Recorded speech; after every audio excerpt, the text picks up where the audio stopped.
चलते हैं ललितपुर जिले की कुछ खास और अहम खबरों की ओर। ग्रामीण इलाकों में पुलिस की कार्यवाही से संतुष्ट नहीं हो पा रहे पीड़ित लोग। पुलिस अधीक्षक की ली शरण। चौकी में तैनात दरोगा पर लगे आरोपियों से पैसा लेकर उसको शहद देने के आरोप। पीड़ित लोग कार्यवाही से संतुष्ट न होकर पहुंचे पुलिस अधीक्षक ललितपुर की शरण में कर रहे हैं विवेचक को तत्काल हटाकर निष्पक्ष जांच कराने की मांग। पूरे मामले में 2 लोगों को आई थी गंभीर चोटें, किया गया था झांसी मेडिकल कॉलेज रेफर। खबर ललितपुर से है।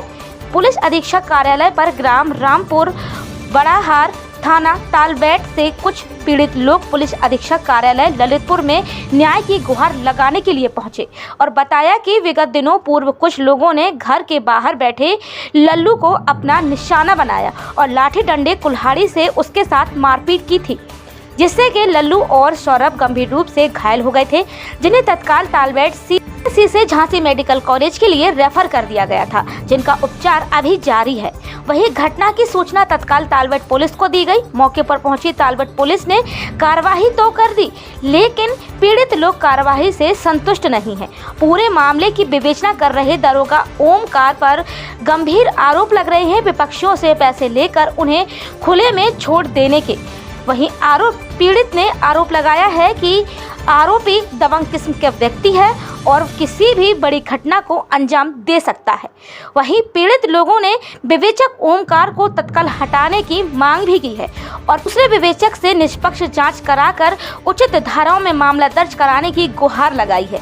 यह पूरा मामला तालबेट थाना अंतर्गत ग्राम रामपुर के मजरा बड़ाहार का बताया जा रहा है। दिनांक 29/12/2022 को हमने तहरीर दी थी। हमारे ये जो रिश्तेदार हैं और इनके साथ 3-4 लोग और इनके ही परिवार के, इन पर जानलेवा इरादतन हमला किया गया था। इन्हें जान से ख़त्म करने का प्रयास किया गया था। जो विपक्षी थे उन्होंने पूरे ही साजिश के तहत ईंट पत्थर बालू और धारदार कुल्हाड़ी भाला लेकर इन पर मारने का प्रयास किया गया है, जिसमें इनके सर पर गंभीर चोटें आई हैं और 33 टाँके आए हैं। और जब हम पुलिस थाने तालबेट और चौकी तेरही फाटक जाते हैं तो दरोगा जी जो विवेचना कर रहे हैं, तो विवेचना में सर उनको पैसे दे दिए गए हैं और राजनीतिक दबाव बना दिया गया है, जिस कारण इनकी जो है इनके पक्ष में कोई कार्रवाई नहीं हो रही है और ना ही किसी तरह का इन्हें आश्वासन दे। और आज कहाँ आए हैं आप? आज हम एसपी ऑफिस चाहते हैं। हम सर यही चाहते हैं सर पीड़ित पक्ष की कार्रवाई हो। कौन लोग हैं, क्यों सर इन्हीं के परिजन हैं और इनके ही परिवार के हैं और उनके नाम सीताराम, फूल सिंह, धीरज और रामरतन, ये लोग हैं। किस चीज़ को लेकर विवाद?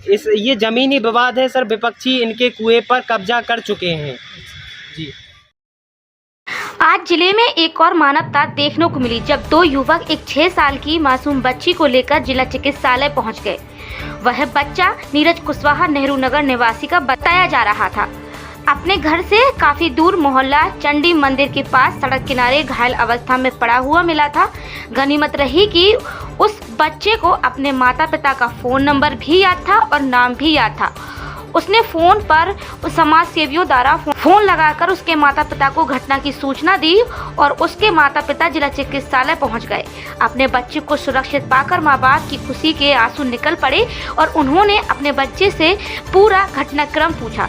तब बच्चे ने बताया कि वह पतंग मांझा लेने रेल की पटरी पार कर साइकिल से दूसरे मोहल्ले में पहुंच गया, जहां पर साइकिल का नियंत्रण खो गया और सड़क किनारे पत्थर पर उसका सर जा टकराया, जिससे कि वह घायल हो गया। दोनों समाज सेवियों ने जिला चिकित्सालय बच्चे को लेकर पहुंच गए, जहां बच्चे का इलाज करवाया गया। माता पिता उसको पाकर बहुत खुश हुए। सर मेरा नाम देवेंद्र कुमार सैनी। क्या है बच्चे का मामला? क्या है बच्चे का मामला ये है कि बच्चा चंडी माता की वहाँ डला मिला है, मतलब अर्ध मृत अवस्था में साइकिल से आ रहा था। सद्दी लिए मंजा लिए पतंग उड़ाने के लेने गया होगा, पतंग उड़ाने में गिर गया। तो वहाँ की हमारे यहाँ ये मास्टर साहब रहते हैं तिवारी जी, उन्होंने बच्ची ने बताया, शादी हो चुकी बच्ची की, भैया इसको अस्पताल लुआ जाओ, इसका बहुत खून बह रहा है। इतना खून चला है वहाँ मोहल्ले में, तो हम लोगों ने उठा के सीधे अस्पताल लुआया, सरकारी अस्पताल में। मैं चंडी मंदिर में रहता हूँ। कहाँ का है ये बच्चा? ये लड़का नेहरू नगर का है, बता रहा है। अशोक कुमार कुशवाहा नाम है इसके पिता का। अच्छा अच्छा। इसने पिता का नाम बताया, मैं जानता नहीं, उसका नाम नीरज है। फिर कैसे सूचना दी? घर पे सूचना दी? लड़कियों ने औरतें खड़ी थी वहाँ, औरतें घबराने लगी। इसके परिवार में सूचना कैसे दी?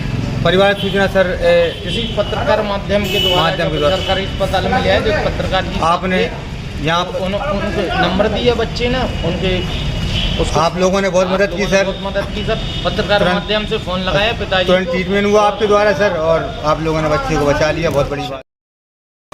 साहब हमें भी इंसाफ दो। शीतकालीन अवकाश ठंड में ठिठुर कर जाना पड़ता है विद्यालय। जहां एक और उत्तर प्रदेश में चल रही शीतलहर के चलते लगभग सभी आवासीय विद्यालयों में से आवास, वहीं ललितपुर शिक्षा विभाग में कस्तूरबा विद्यालय में तैनात शिक्षिकाओं को लाया जा रहा है विद्यालय।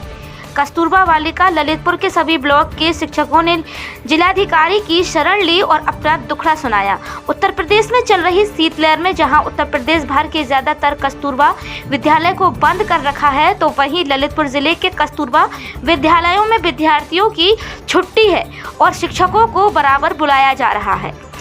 ऐसी कड़ाके की ठंड में शिक्षकों को सफर तय करके विद्यालय पहुंचना पड़ता है। कस्तूरबा के हेड योगेश मिश्रा, उनका कहना है कि कस्तूरबा में तैनात जिले के सभी शिक्षकों को शीतकालीन अवकाश इसीलिए नहीं दिया गया क्योंकि हमें जिले में सभी कस्तूरबा विद्यालयों में शिक्षा व्यवस्था को दुरुस्त बनाना है। यह कहना शिक्षा विभाग में तैनात अधिकारी योगेश मिश्रा का। उन्होंने कैमरे के सामने कुछ भी कहने से इनकार कर दिया और कहा कि जो कुछ भी पूछना है सब जिला बेसिक शिक्षा अधिकारी से पूछिए। योगेश मिश्रा के इस जवाब पर कई सवाल खड़े होते हैं। कस्तूरबा विद्यालयों में तैनात इन शिक्षकों को माने तो उत्तर प्रदेश के ज़्यादातर जिलों में कस्तूरबा विद्यालय बंद है, तो वहीं ललितपुर में सभी कस्तूरबा विद्यालयों में इन सब पर उपस्थित की गई है। आखिर इन शिक्षकों से ऐसी कड़ाके की ठंड में क्या काम लिया जा रहा है? वहीं शिक्षकों की माने तो इनका मानदेय भी बहुत ही कम है। इनको मात्र 8,200 रुपए की मानदेय दिया जाता है।